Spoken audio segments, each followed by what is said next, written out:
छेदा, पकड़ के दो उपाय, हुकम करत हे मासुक,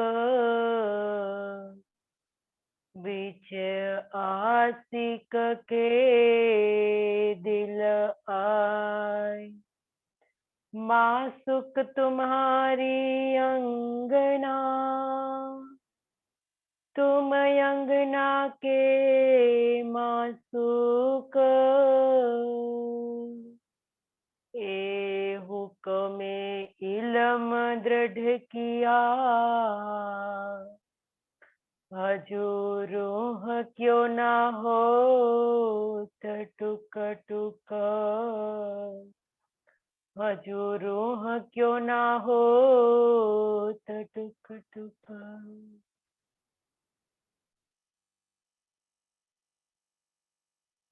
आत्म संबंधी धाम धनी के लाडले एवं प्यारे सुंदर साथ जी, आपके श्री चरणों में मेरा कोटि कोटि प्रणाम जी।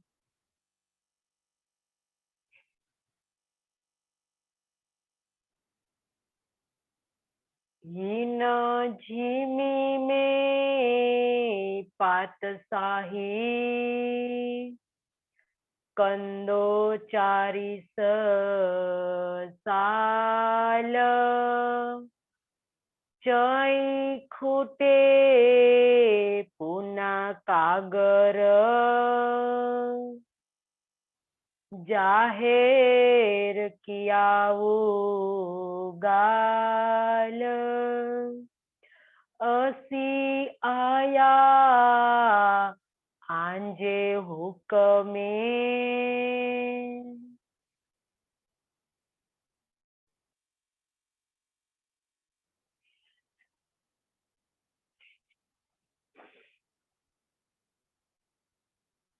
अक्षरातीत धाम के धनी महावती के धाम दिल में विराजमान होकर इस सिंधी वाणी का रस उड़ेल रहे हैं। प्रकरण नंबर 8, चौपाई नंबर 9, 9वीं चौपाई सुंदर साजी हम आए हैं। तो कल की चौपाई में धाम के धनी ने हमें कई प्रकार से समझाया।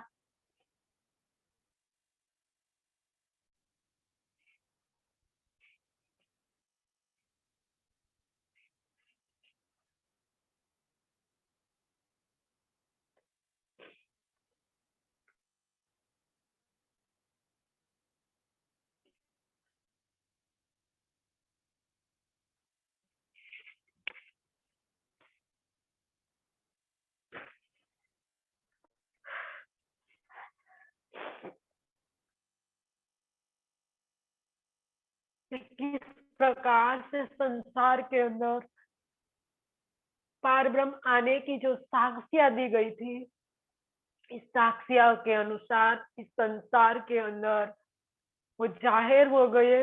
और ईसा की पातशाही का जो 40 वर्ष बताया गया था, वो भी 40 वर्ष इंद्रावती ने कहा।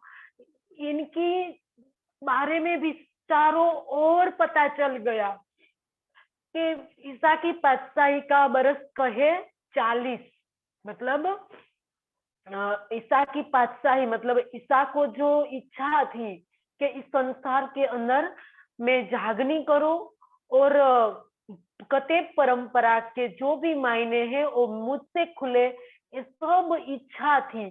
तो उनकी इच्छा दूसरे जामे में पूर्ण हुई।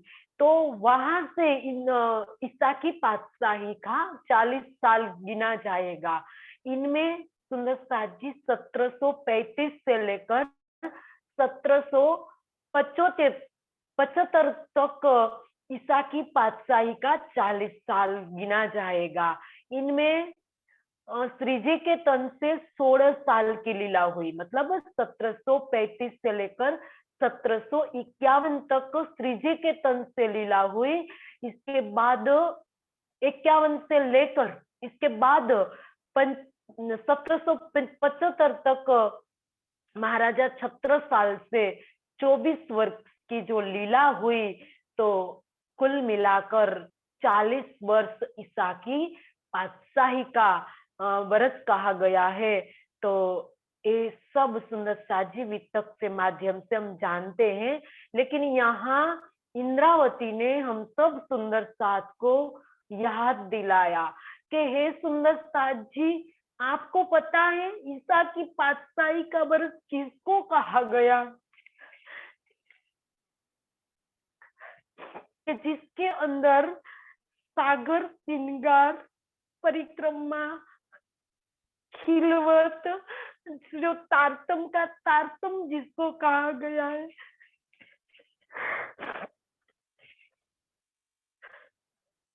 वो अवतरित हो गया।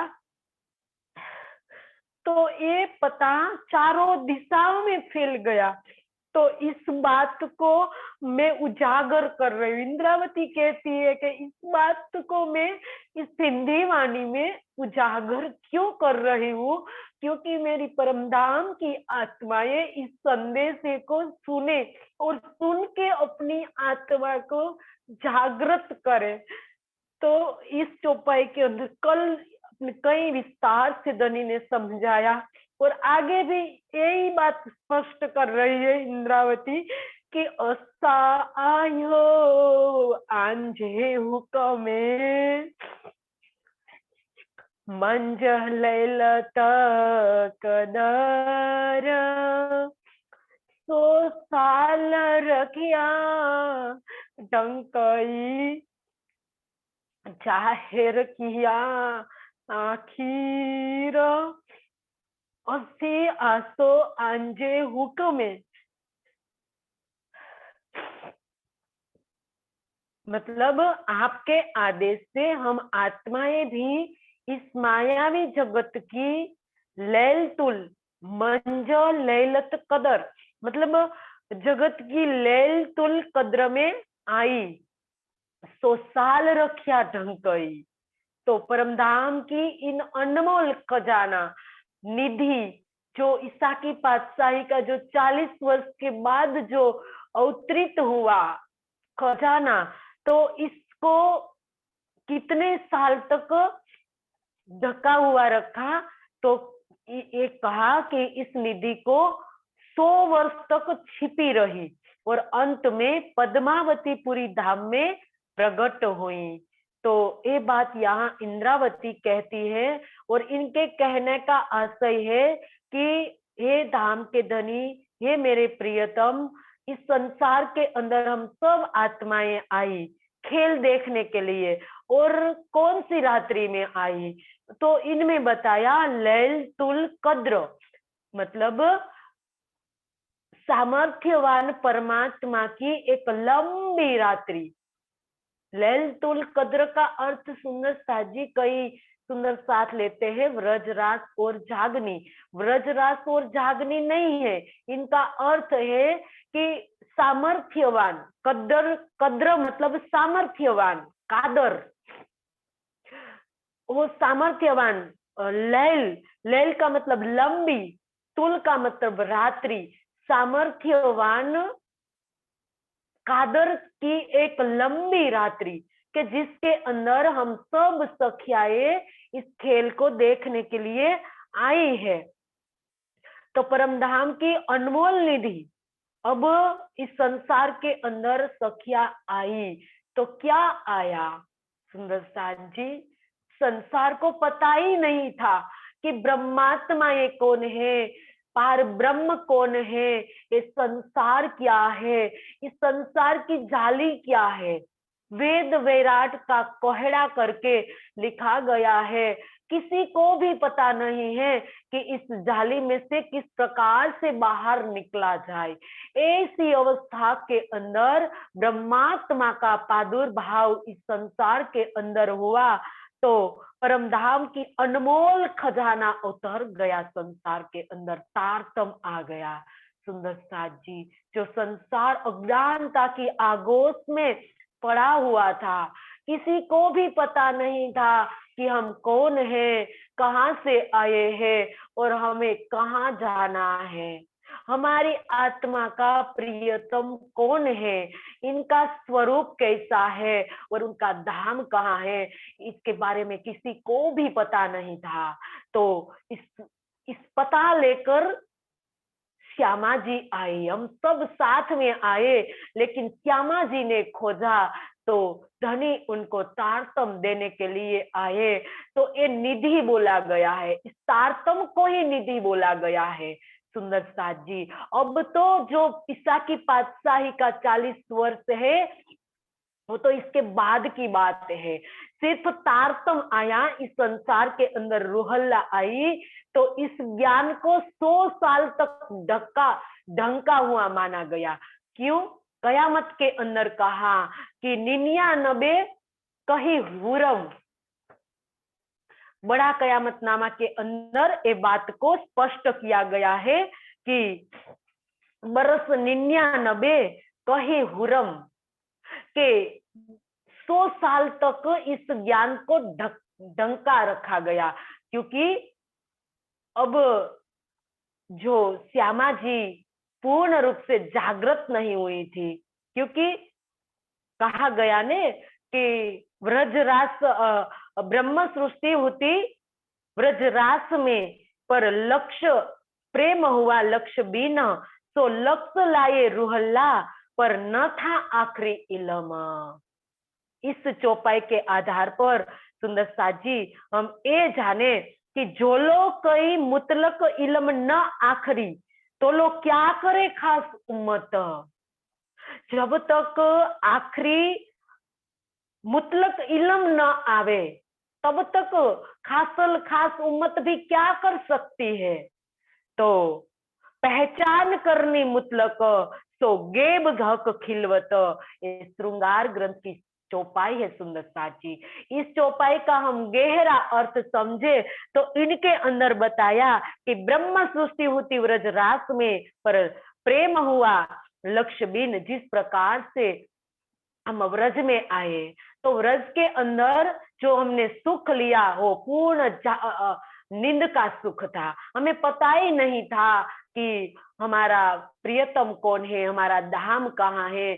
सिर्फ प्रेम हो तो लक्ष्य बिन, मतलब प्रेम था लेकिन हमें पता नहीं था, पूर्ण निंद्रा थी।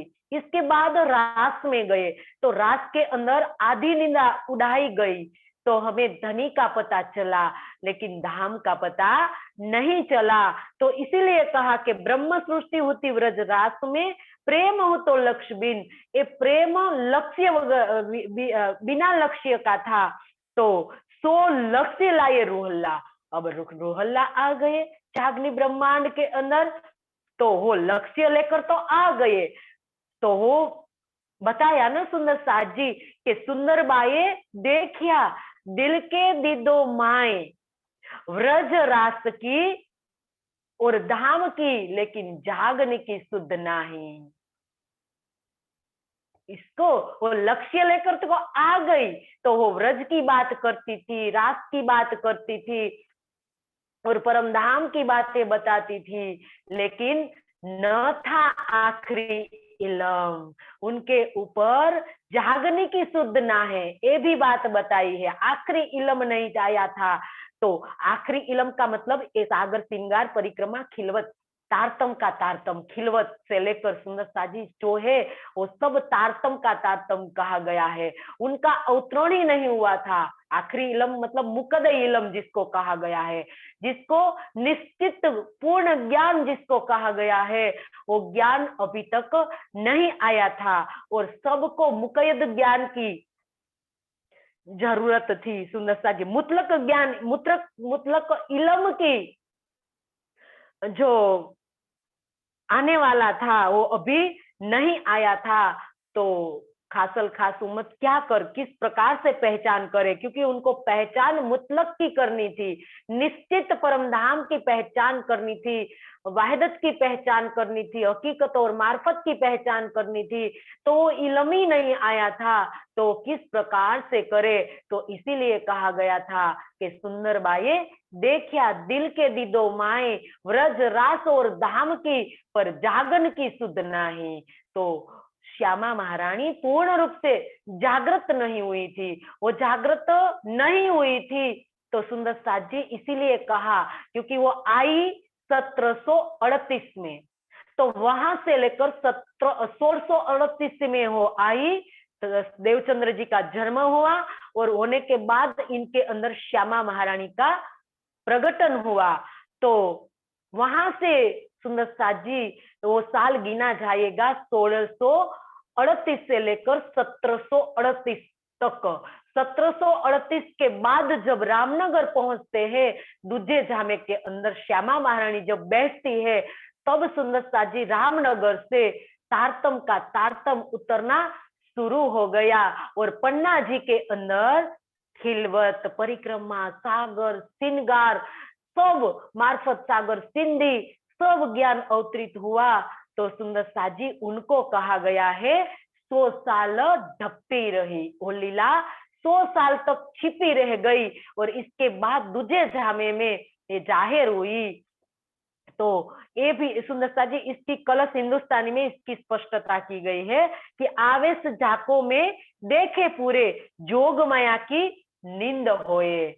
तो यही इनका यही अर्थ है जो हमने पहले समझा कि आवेश जाको में देखे पूरे। तो दोनों तन के अंदर आवेश लीला हुई, पहले तन में बसरी मलकी सूरत के अंदर धनिश्री देवचंद्र जी के अंदर आवेश लीला हुई, लेकिन पूर्ण जागृति नहीं हुई। इसके बाद दूसरे झामे में आई श्यामा महारानी। तो दूसरे झामे में 1715 में उनको पूर्ण दीदार हुआ, लेकिन पूर्ण रूप से दोनों तन में जागृति कब हुई? 1735 में मानी जाएगी। तो सुंदर साथ जी इसीलिए कहा कि हुक्म इश्क का द्वार खोला है। तो यही आधार पर सुंदर साथ जी दोनों तन को दीदार हुआ, लेकिन मार्फत का इलम के आने के पश्चात ही सुंदर साथ जी श्यामा जी की जागनी मानी जाएगी। तो ये 100 साल की ये बात यहाँ कही गई है। तो सुंदर साथ जी यहाँ पूर्ण रूप से हमें समझाया गया है कि 1638 से धनिश्री देवचंद्र के जी का जन्म हुआ है, और उनके अंदर श्यामा महारानी का प्रगटन हुआ है। 1712 तक उनके अंदर लीला होती है। इसके बाद दूसरा तन जो धारण करते हैं, तो 1738 तक वे रामनगर में जब पहुंचते हैं, तो वहां से परमधाम की वाणी का प्रकाश फैलना प्रारंभ हुआ। तो और पन्ना जी में खिलवत, परिक्रमा, सागर, श्रृंगार ग्रंथ के रूप में पूर्ण होता है। तो इस प्रकार से सुंदर साथ जी उनको छिपा गया कहता है। 100 साल को 1638 से लेकर 1738 तक छिपा रहना कहा गया है। और आगे कहा कि 1000 साल दुनी जा, सोही कड़ो डीह रब जो, से डीह रात बये गुजरिया, किया बाहेर रोज फर दो। 1000 साल दुनी जा, तो हिकड़ो डीह रब जो, तो संसार के 1000 वर्ष के बराबर श्री राज जी के मतलब खुदा के एक दिन होता है। तो यहाँ सुंदर साजी ये बात बताई है, से डीह रात बुए गुजरिया। तो इस प्रकार दिन और रात्रि दोनों के बीत जाने पर किया जाहिर रोज फर्दो, मतलब फरदा रोज कयामत, फजर का दिन जिसको कहा गया है। तो वो दिन रात्रि दोनों, दिन और रात्रि दोनों बीत जाने के बाद कल कहा गया था कि कल फजर का दिन जाहिर किया। तो कुरान के अंदर भी बताया गया था कि कुरान के अंदर जब मोहम्मद साहिब आए कुरान लेकर, तो मोहम्मद साहिब सबको कहते थे कि खुदा कल आएंगे और मैं उनके साथ आऊंगा। लेकिन उनके जो यारों थे और उनको ये सब बात बताते थे, तो किनको इन पर विश्वास नहीं आता था, कि वो तो सब उन पर पत्थर फेंकते थे कि वो तो जादूगर है। मोहम्मद साहिब को क्या कहा गया कि वो तो जादूगर है और ऐसी बात करता रहता है, जादू की तरह बात करता रहता है, कि वो कल की जो बात कहता था, लेकिन इसकी बात कोई नहीं समझ पाता है, क्योंकि शास्त्रों की जो भाषा होती है वो अलंकारिक होती है। और संतों की वाणी और मोहम्मद जिसको कहा है वो मोहम्मद की परे, जिसकी ख्याति मोहम्मद से परे है, महिमा से परे है, तो इनकी जो बात है वो भी महिमा से परे है। इनकी बात किसी को समझ में नहीं आती है, वो कोडवद में वो बात कहता है, तो सुंदर साथ जी वो आम आदमी क्या समझ सकता है। तो ये बात मोहम्मद साहिब का कहने का आशय था। कुरान के ये दूसरे सिपारे में लिखा गया है कि दुनिया के 100 वर्ष बराबर खुदा का एक दिन होता है, 1000 साल बराबर खुदा का एक दिन होता है, और एक रात्रि संसार की जो 100 रात्रि व्यतीत हो जाती है, 100 साल व्यतीत हो जाता है, तो खुदा की एक रात्रि मानी जाती है। तो इसी प्रकार से यहाँ वर्णन किया था कुरान के अंदर के 100 साल के बाद एक महापुरुष का अवतरण होता है। इस प्रकार से गीता जी में भी बताया गया हिंदू शास्त्रों के अंदर, यदा यदा ही धर्मस्य ग्लानि भवति भारत, इस प्रकार से वर्णन किया है कि जिस प्रकार से धर्म का क्षरण होता है, क्षय होता है, तब 1000 साल के बाद एक महापुरुष का अवतरण होता है संसार के अंदर। तो इस प्रकार की साक्ष्या कतेब परंपरा के अंदर भी लिखी गई थी और हिंदू शास्त्रों के अंदर भी लिखी गई थी। तो इस आधार पर मोहम्मद साहिब जब पर्दे में हुए, तब 11 साल के बाद श्यामा महारानी का प्रगटन होता है। तो कुरान की सबसे पहली ये साक्षी सत्य साबित हुई, और हिंदू शास्त्रों के अंदर बताया गया था कि बुद्ध निष्कलंक स्वरूप 28वें कलयुग के अंदर प्रकट होगा। तो ये साक्षी भी उसके साक्षी के अनुसार जो समय दिया गया था 1600 का शाखा जब पूरा होगा, और विद्याभिनंद बुद्ध जी का शाखा शुरू 1735 में हुआ, तो इस साक्षी के अनुसार सुंदर साथ जी ये समय अनुसार वो मोहम्मद विद्याभिनंद बुद्ध निष्कलंक इमाम मेहंदी साहिबु जमा जाहिर हुए, तो उनको कहा गया था फरदा रोज कयामत, कल का दिन कहा गया था। मतलब फज्र, फज्र का दिन मतलब फजर का दिन, सुबह होने का दिन, आत्म जागृति का दिन जिसको कहा गया था, वो फजर का दिन था। साकुंजी कागर मुडेई उपटे बकादर मुगडियु गिनी आईस शिपे छते रूहे छते घर। साकुंजी कागर मुडेई उपटे बक्का द्वार, आपने धर्म ग्रंथों के ज्ञान सहित तारतम ज्ञान की कुंजी मुझे दी, और अखंड परम धाम का द्वार खोल दिया। मुगडियु से गिनी आया, आईस रोहे छते घर, तो मुझे जो आत्माएं मिली थी, मुगडियु से गिनी आईस मतलब मुझे जो आत्माएं मिली थी, रूहे छते घर मतलब उन्हें लेकर मैं छत्रसाल जी के घर आ गई। अब सुंदर साथ जी इस लास्ट 2 चरण में इंद्रावती ने पूर्ण वितक का वर्णन कर दिया है। पूर्ण वितक इन 2 चौपाइयों के अंदर इनका पूरा वितक आ गया। कितना विस्तार सुंदर साथ जी करना है हमें, कितना गहनता के अंदर हमें डूबना है। इंद्रावती ने सिर्फ एक ही चरण में किया और 2 चरण में कहा, जो हमें इनका विस्तार करेंगे तो पूरा वितक आ जाएगा। सबसे पहले हम पहले चरण का अर्थ करें कि आपने धर्म ग्रंथों के ज्ञान सहित तारतम ज्ञान की कुंजी मुझे दी। इस खोलने की चाबी संसार के अंदर धर्म ग्रंथों तो आपने भेज दिया, लेकिन उनके अंदर जो साक्ष्य दी गई थी वो कैसी थी? वो ताला था। ताले के रूप में बताया गया कि जिनको कोई नहीं खोल सकता था, जिनको अलंकारिक वर्णन के आधार पर लिखा गया था, एक ही शब्द में लिखा गया था, दिव्य ब्रह्मपुर।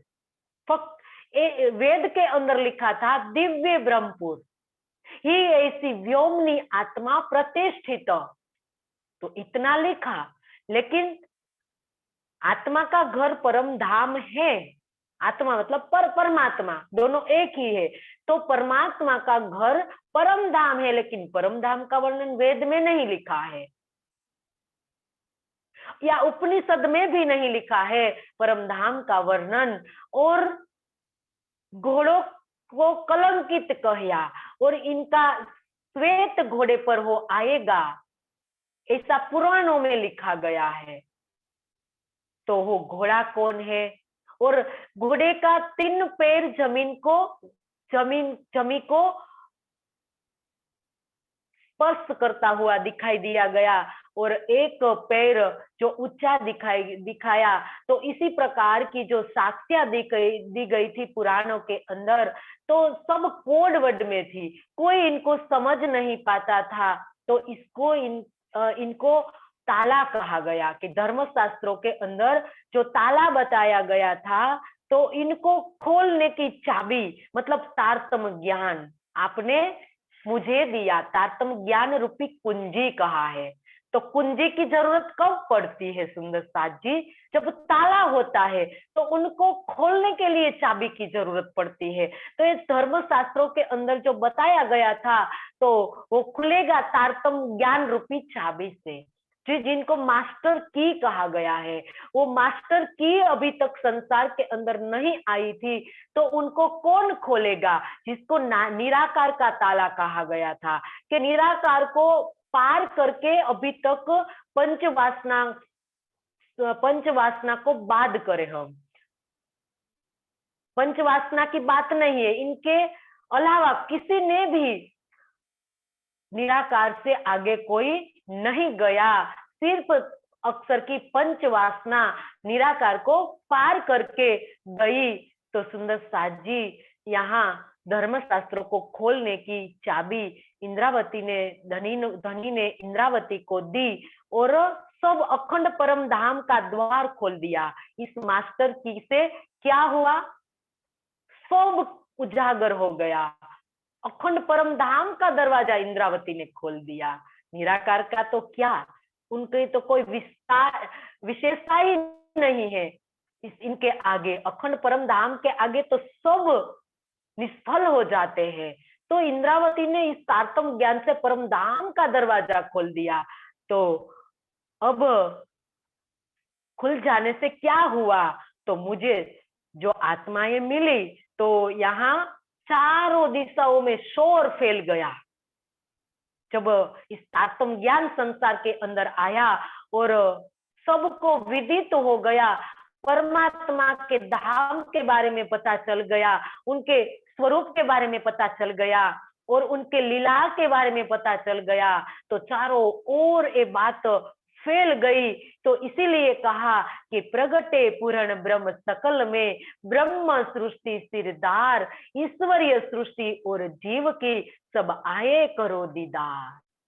चारों ओर से सब आने लगे और इनको लेकर जब महामती यहाँ कहती है कि मुझे जो आत्माएं मिली, मतलब जब मैं नौतनपुरी से निकली, जागनी करती करती मैं नौतनपुरी से मैं कहाँ पहुंची, जूनागढ़ पहुंची, और जूनागढ़ से दीप बंदर और ठठानगर, मस्कत बंदर, अब्बासी बंदर, फिर ठठानगर, नलिया, सूरत, अहमदाबाद, सिद्धपुर, मेरता, दिल्ली, हरिद्वार, वापस दिल्ली, उदयपुर, मंदसौर, उज्जैन, औरंगाबाद, आकोट, कापस्तानी, एलचपुर, देवगढ़ और रामनगर से मैं सब आत्माओं को जागृत करती करती सब आत्माओं को लेकर मैं कहाँ पहुंची,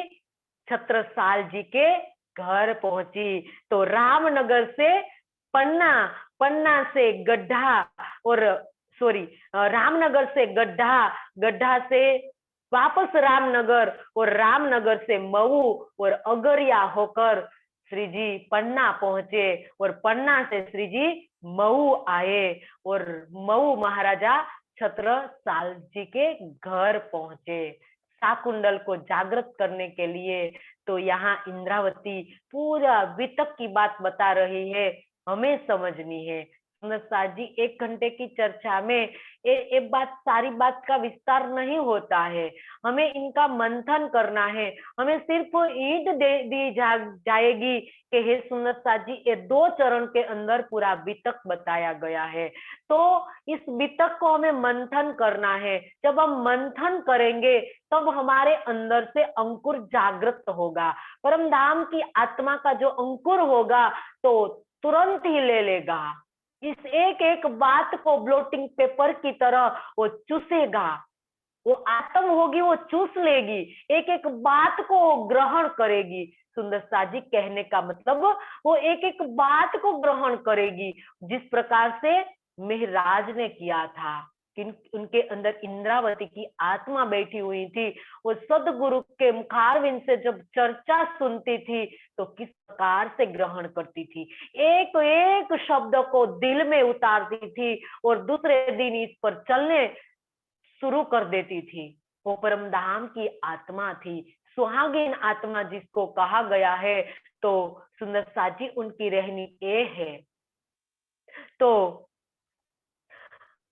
इस प्रकार से महाराजा छत्रसाल के घर में आ गई, और आने के बाद महाराजा छत्रसाल ने जिस प्रकार से कुर्बानी की, तो सुंदर साथ जी हमें इंद्रावती एक बता रही है कि समर्पण किसको कहा है। कोई छत्रसाल से सीखे कि महाराजा छत्रसाल किस प्रकार से समर्पित हुई, किस प्रकार से धनी की पहचान की कि यही अक्षरातीत है, यही धनी धाम, यही मोहम्मद मेहंदी है, हुए मनोरथ काम। पूर्ण रूप से धनी की पहचान कर ली कि कोई शंका नहीं। इनको कहते हैं परम धाम की खासल खास उम्मत, परम धाम की ब्रह्मात्मा। तो ये महाराजा छत्रसाल जो थी तो उनके घर में आ गई, और आगे कहती है कि मूधनी जाहिर थे ओ दिन दुनी सुरातान, गाल सुई सबनी हिंदू मुसलमान, मूधनी जाहिर थियो दिन दुनी सुरातन, सुरातान सुरतान मतलब बादशाह, स्वामी, मेरे प्रियतम तथा संसार के सभी धर्मों के स्वामी, सभी धर्मों के बादशाह इस संसार में आ गए हैं। गाल सुई सबनी, इस बात तो सबने सुनी। सब मतलब हिंदू मुसलमान, हिंदू और मुसलमान, ईसाई, सिख, पारसी, सब में सब आ जाएंगे सुंदरता जी, सिर्फ हिंदू और मुसलमान नहीं।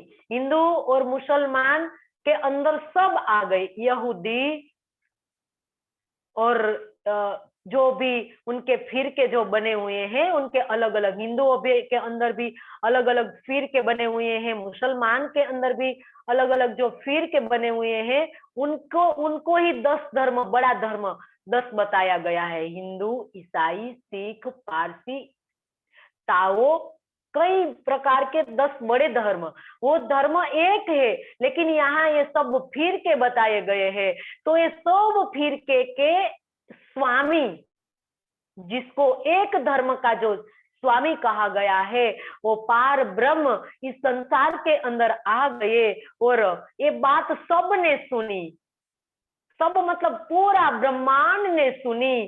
तो सब एक झंडे के नीचे आने लगे, एक सत्य धर्म के झंडे के नीचे सब आने लगे। हमने सुंदर साजी वितक के आधार पर, वितक के माध्यम से हमने सुना है कि किस प्रकार से जब दिल्ली पहुंचते हैं श्री जी, तो दिल्ली के अंदर मुसलमान जहान मोहम्मद,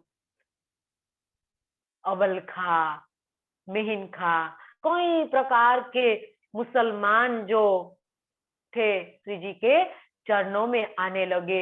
और बड़े बड़े जो बादशाह थे, राजा थे, हिंदू राजा, वो सब श्री जी के चरणों में आने लगे। जिनको जिनकी जिसकी पहचान हुई, इस प्रकार से धनी के चरणों में आने लगे। तो इसी प्रकार से यहाँ इंद्रावती ये बात समझा रही है कि सब धर्मों के स्वामी, मतलब सारी शक्ति के जो स्रोत है और संसार के अंदर जो इष्ट फिर के चल रहे हैं, वो सब के स्वामी है। एकमात्र प्राणनाथ, एकमात्र प्राण प्रीतम पार ब्रह्म जिसको कहा गया है, वो एक है। तो वो एक होने से धर्म भी एक ही है। जो चल रहा है वो सब इष्ट फिर के है, वाड़े है, अखाड़े है, संप्रदाय है, ये सब इनको इनकी संज्ञा दी जाती है। लेकिन धर्म एक है, वो भी सत्य धर्म है। वो सत्य धर्म की स्थापना के लिए इस संसार के अंदर श्री प्राणनाथ आए। तो इसकी पहचान हिंदू और मुसलमानों ने इसके बारे में सुना।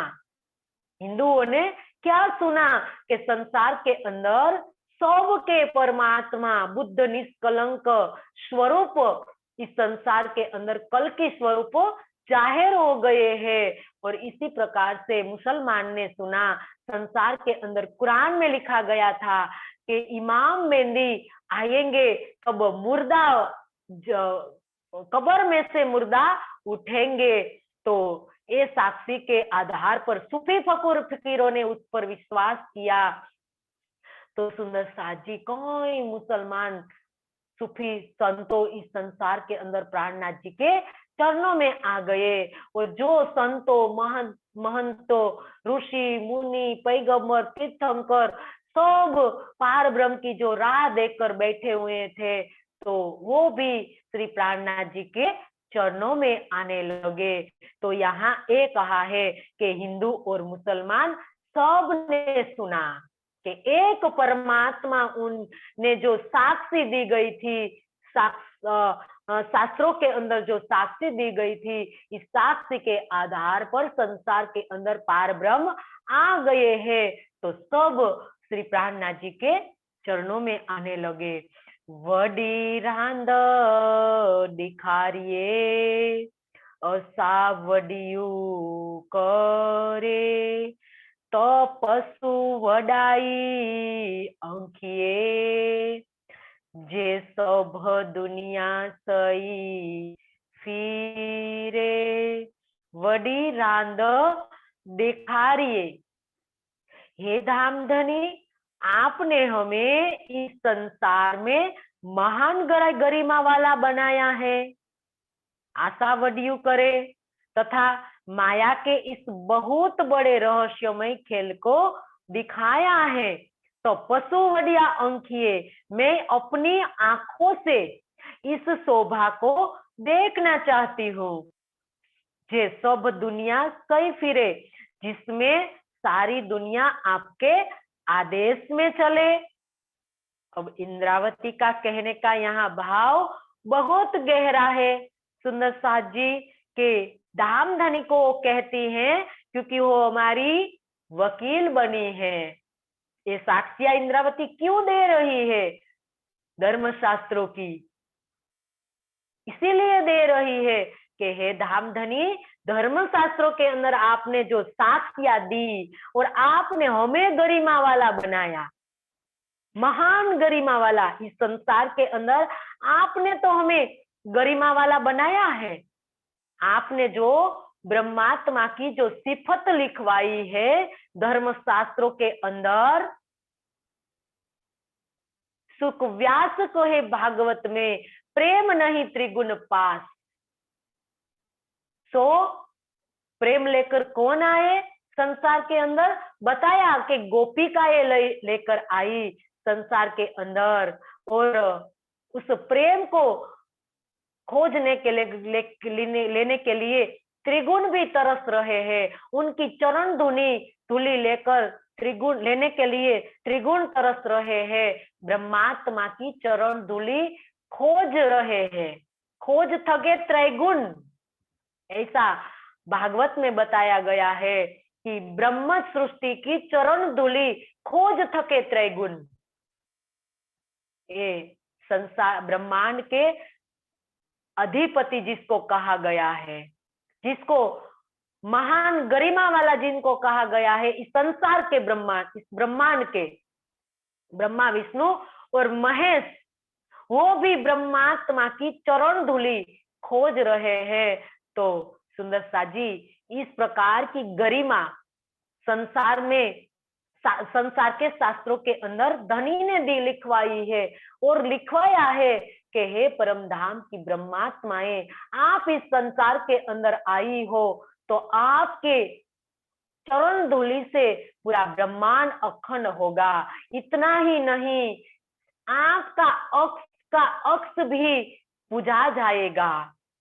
सत्य स्वरूप की पहली बिस्त के अंदर आपको खुदा जैसी सब खुदा मानसी, हक महबूब के जवाब के अंदर धनी ने लिखवाया है कि सब तुमको खुदा मानेंगे। तो खुदा ब्रह्म सृष्टि, ब्रह्म समान, ब्रह्म विदो ब्रह्मेव भवति, इस आधार पर धनी ने हमें संसार का खुदा बनाया। तो वो भी कहाँ सुंदर साजी, सत्य स्वरूप की पहली बिस्त के अंदर हमने जो तन धारण किया है और इनके अंदर जो जीव है, वो जीव को सत्य स्वरूप की पहली बिस्त के अंदर इतनी बड़ी गरिमा मिलने वाली है कि सातों बिस्त वाले उनको ब्रह्म सृष्टि खुदा मानकर पूजेंगे। तो ये इंद्रावती उनका वास्ता दे रही है कि हे धनी, आपने तो सिफत लिखवाई है संसार के धर्मशास्त्रों के अंदर, हमारी गरिमा लिखवाई है आपने। तो माया के इस बहुत बड़े रहस्यमय खेल को दिखाया है और गरिमा भी लिखवाई, और हमें इस संसार के इतने बड़े बहुत रहस्यमय खेल, मतलब खेल कैसा है, वेद वेराट की जाली करके लिखा गया है कलश हिंदुस्तानी के अंदर, के बड़ा कोहड़ा है। वेद भी कोहड़ा है और विराट भी कोहड़ा है। विराट मतलब इस संसार के इतना रहस्यमय है कि किसी को पता ही नहीं है कि वो किस प्रकार से उत्पन्न हुआ है। इसीलिए कहा कि कहाँ से उपजिया, ये बिंद कहाँ से उपजिया, किसी को भी पता नहीं है, वेद को भी पता नहीं है। तो वो कौन जान सकता है इसके बारे में कि नींद का खेले सब नींद में, जाग के किने नहीं बताया। सब नींद का खेल नींद में खेल रहे हैं, और ऐसा रहस्यमय खेल है, और ऐसे रहस्यमय खेल के अंदर आपने हमें इतनी बड़ी गरिमा दी। तो धनी किसके लिए दी तुमने? मैं आपकी आंखों से इस शोभा को देखना चाहती हूँ। इंद्रावती कहती है कि धनी, आपने हमें जो शोभा दी है, तो इस शोभा को सारी दुनिया आपके आदेश में चले, जो शोभा धनी तुमने ब्रह्मात्मा को दी है और मुझे दी है, मुझे प्राणनाथ बनाई है, तो जो सारी दुनिया, सारा संसार आपके आदेश से चलने वाला है, तो इसकी गरिमा को मैं मेरी इन आंखों से देखना चाहती हूँ। यहाँ इंद्रावती का कहने का भाव है कि धनी आप इस संसार के अंदर आइए, मेरी सखियाओं को दीदार दीजिए, उनकी गरिमा को इस संसार के अंदर आप उजागर कीजिए और उजागर करके आप उनके साथ मीठी मीठी बातें कीजिए, तब मैं मानूंगी। धनी आपके आदेश से इस संसार चल रहा है, तो क्या आप इस संसार के अंदर इतना नहीं कर सकते? आपकी अंगनाओं के लिए, आपकी प्यारी सखिया के लिए आप नहीं कर सकते? क्योंकि आपको करना ही होगा। मैं एक शोभा मेरी दृष्टि से देखना चाहती हूँ, मतलब जल्दी से आप खेल को खत्म कीजिए। आप इस रात्रि को बड़ी बनाए जा रहे हैं, लंबी बनाए जा रहे हो धनी, कितने देर तक आप लंबी बनाओगे इस रात को? क्योंकि हम थक चुके हैं इस खेल को देखते हुए। तो हे मेरे प्राण वल्लभ, आपने जो साक्षी दी है, गरिमा का जो बखान किया है, और इस संसार के अंदर सत्य धर्म की जो आप स्थापना करने के लिए आए हो, तो आप इस गरिमा को उजागर करने के लिए आप जल्दी से मेरी सखियों को जागृत कीजिए। तो सुंदर साज जी वो कहती है इंद्रावती के धाम हृदय में, मेरे धाम हृदय में अक्षरात्रित ने विराजमान होकर जो सारी शोभा जो दे रखी है, जो इनको हिंदुओं में विद्याभिनंद, बुद्ध निष्कलंक, मुसलमानों में आखरुल इमाम मेहंदी साहिबु जमा और क्रिश्चियन में सेकंड क्राइस्ट की शोभा से विभूषित किया है, और बुद्ध गीता में, बाइबल में, हदीसों के अंदर अक्षरातीत ऐसो वे पुरुषो बुद्ध उच्यते इस प्रकार से लिखा गया है। तो वो सत्य उद्घोष करने के लिए यहाँ इंद्रावती कह रही है कि सारा संसार मेरे धाम हृदय में विराजमान आप अक्षरातीत को धन्य मानूंगी। तो ये सब मेरे धाम दिल के अंदर, सुंदर साजी गुम्मट जी के अंदर, अभी जो महामती के धाम दिल में जो विराजमान युगल स्वरूप है, तो सुंदर साजी सारी शोभा महामती को दी गई है, और महामती के दिल के अंदर सारा ब्रह्मांड अखंड होगा। मंगला जी के अंदर न्याय की लीला गुप्त रूप से चल रही है, और हमारे जो निज मूल पति जो गुम्मट जी के अंदर विराजमान है महामती के धाम दिल में, और श्री जी साहेब जी बंगला जी में सब का न्याय कर रहे हैं, और बातूनी में सुंदर साज जी सब अखंड कहाँ होगा? तो महामती के दिल में अखंड होगा। सारी दुनिया, सारा ब्रह्मांड महामती अपने दिल में अखंड करने वाली है। सारी भिस्त सुंदर साजी उनके दिल में हो जाएगी, और उस समय 36,000 शयन का मेला होगा, जो जागनी रास खेलेंगे सब। इसीलिए कहा कि कोई दूजा मर्द ना कहा वही, एक मेहंदी पाक पुरन खेल मिलसी रास जागनी 36,000 शयन, इस प्रकार से कहा गया है। तो एक वाणी का कथन है, अब भी झूठा नहीं होगा। एक महामती अक्षरातीत की शोभा को धारण करेगी, और उनके दिल में सारा ब्रह्मांड अखंड होगा, चाहे जीव हो, आत्म हो, सब की लीला सुंदर साज जी महामती के धाम दिल में अभी हो रही है। जो भी आत्मा जागृत होती है, वो भी महामती के दिल में जा रही है, गुम्मट जी के अंदर, इंद्रावती के दिल के अंदर हो जा रही है, और जीव भी वहां ही जा रहा है सुंदर साज जी। तो 8 बीस महामती के दिल में बनी हुई है। तो सुंदर साज जी हम ये समझ के आगे बढ़े।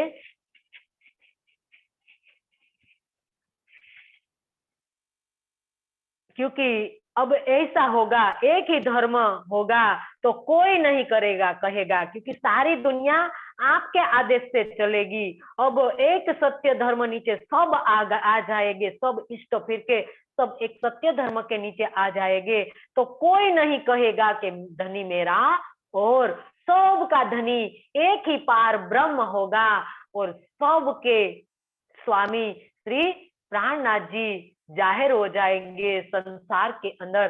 तो ये लीला सुंदर साजी योग माया के ब्रह्मांड में घटित होगी।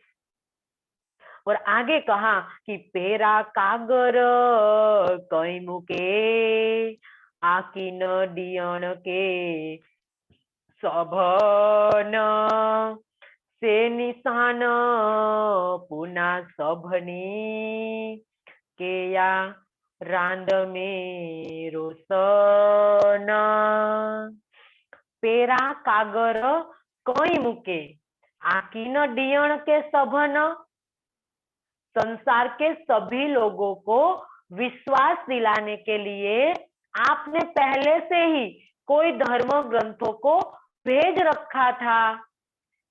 से निशान पुना सबनी, सब धर्म शास्त्रों के वे सभी प्रमाण लोगों के पास पहुंच चुके हैं।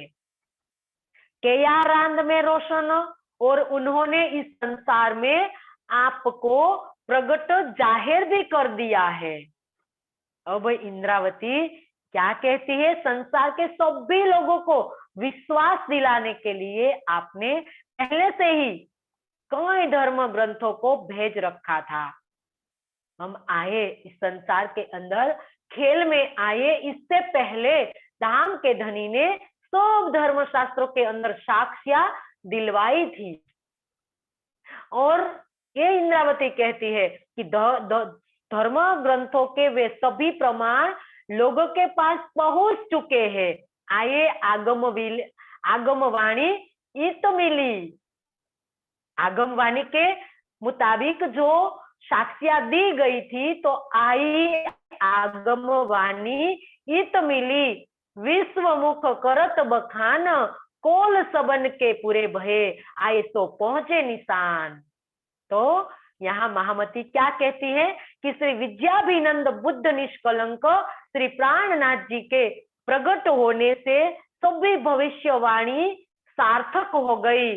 संपूर्ण विश्व के भविष्य दृष्टा अपने मुख से जो पार ब्रह्म के प्रकट होने के जो साक्ष्या आपने जो दी गई थी, वो सब सिद्ध हो गई, सत्य हो गई।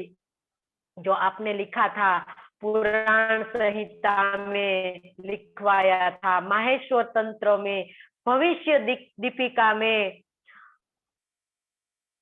बुद्ध गीता में, भविष्योत्तर पुराण में जो पार ब्रह्म के प्रकट होने का जो वर्णन लिखवाया था, इसके अलावा आपने कतेब परंपरा में आखिरी ईसा, आखिरी मूसा, आखरुल इमाम मेहंदी, साहिबु जमा के रूप में जो वर्णन किया था, वो सब भी लगभग एक ही था।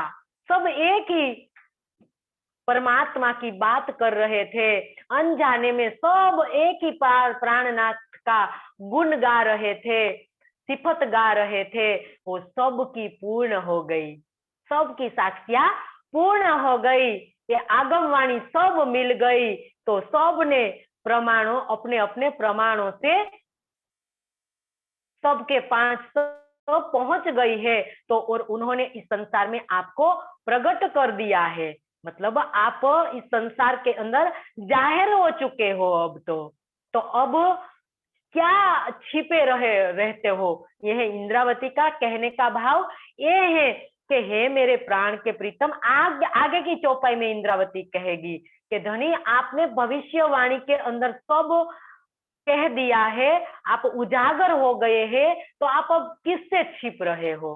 अब प्रकट हो जाइए, आप जाहिर हो जाइए, और सबको आप दीदार दे दीजिए, मेरी ब्रह्मात्माओं को दीदार दे दीजिए। तो सुंदर साजी इंद्रावती इतना सारा वर्णन इसीलिए कर रही है, वो सब साक्ष्य दे रही है, सर्व धर्म शास्त्रों की साक्षी दे रही है, वितक की दे रही है, वाणी की दे रही है, सब साक्ष्या मिलाकर धनी को वो नतमस्तक करने वाली है। क्योंकि इस सिंधी वाणी जो धनी का प्रेम पाने के लिए, सुंदर साची सब रूहों को पिलाने के लिए जो इंद्रावती ने पिया, अब सब रूहों को पिला रही है। और धनी को किस प्रकार से वश में कर किया जाता है वो सिखा रही है हम सबको। इश्क का जाम पिला रही है हमें सुंदर साज जी। अब कम कब पिएंगे, वो इश्क का जाम है, वो सिंधी वाणी नहीं है, वो इश्क का जाम है। तो सुंदर साज जी हम सब रूहें इनको पीने पीने से इतनी मस्त हो जाएगी, इतनी छके हो जाएंगी कि सुंदर साज जी हम कभी ऐसा नहीं कहेगी कि अभी कुछ देखना बाकी है, कुछ सुनना बाकी है और कुछ कुछ रस पीना बाकी है। तो ये सिंधी वाणी का रस है, जो सिंधी वाणी जो रस में डुबोती है सुंदर साज जी। जो कोई रूह इनके अंदर डूबने की कोशिश करेगी तो वो निश्चित रूप से उनके निस्बत की, एकत्व की, इश्क की, विरह का वो रस पिलाएगी। तो सुंदर साज जी हम सब इनका रस इस सिंधी वाणी के माध्यम से हम पिएंगे तो आगे भी इंद्रावती हमें और आगे पिलाएंगी। तो समय भी फिर पूरा हो गया है और हम चौपाई दोहरा कर पूरा करें।